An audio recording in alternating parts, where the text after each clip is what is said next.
याकूब याकूब की पत्री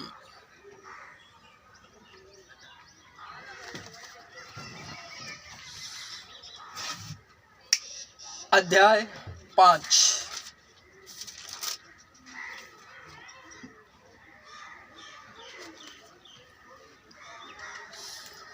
धनवानों को चेतावनी। हे धनवानों, सुनो, तुम अपने ऊपर आने वाली विपत्तियों पर चिल्ला चिल्ला कर रो। तुम्हारा धन बिगड़ गया है और तुम्हारे वस्त्रों को कीड़े खा गए हैं। तुम्हारे सोना चांदी में जंग लग गया है और उनका जंग तुम्हारे विरुद्ध गवाही देगा और अग्नि की भांति तुम्हारा मांस खा जाएगा। तुमने अंतिम दिनों में धन संचय किया है। देखो, जिन मजदूरों ने तुम्हारे खेतों को काटा और जिनकी मजदूरी को तुमने रोक रखा है, उनकी वह मजदूरी तुम्हारे विरुद्ध चिल्ला रही है और फसल काटने वालों की चिल्लाहट सेनाओं के प्रभु के कानों तक पहुंच गई है। तुमने पृथ्वी पर विलासपूर्ण जीवन व्यतीत किया और तुम अत्यधिक भोग विलास में लगे रहे। तुमने अपने हृदय को पाल पोस कर वध के दिन के लिए मोटा ताज़ा किया है। तुमने धर्मी मनुष्य को अपराधी ठहराकर मार डाला, वह तुम्हारा प्रतिरोध नहीं करता। धैर्य। इसलिए हे भाइयों, प्रभु के आगमन तक धैर्य रखो। देखो, कृषक भूमि की मूल्यवान उपज के लिए प्रथम और अंतिम वर्षा होने तक धैर्य बांधे ठहरा रहता है। धैर्य। इसलिए हे भाइयों, प्रभु के आगमन तक धैर्य रखो। देखो, कृषक भूमि की मूल्यवान उपज के लिए प्रथम और अंतिम वर्षा होने तक धैर्य बांधे ठहरा रहता है। तुम भी धैर्य बांधे रहो, अपने हृदयों को दृढ़ करो, क्योंकि प्रभु का आगमन निकट है।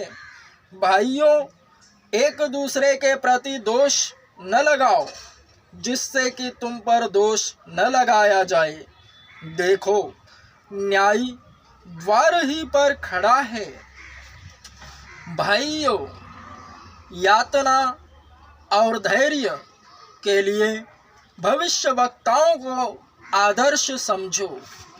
भाइयों, यातना और धैर्य के लिए भविष्यवक्ताओं को आदर्श समझो, जिन्होंने प्रभु के नाम से बातें की थी। देखो, धैर्य रखने वालों को हम धन्य समझते हैं। तुमने अय्यूब के धैर्य के विषय में तो सुना ही हो है और प्रभु के व्यवहार के परिणाम को देखा है कि प्रभु अत्यंत करुणामय और दयालु है।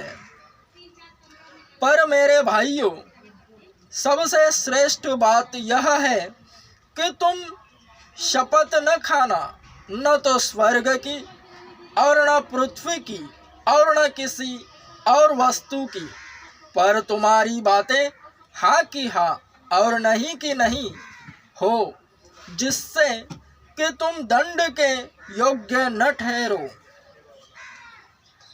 विश्वासपूर्ण प्रार्थना।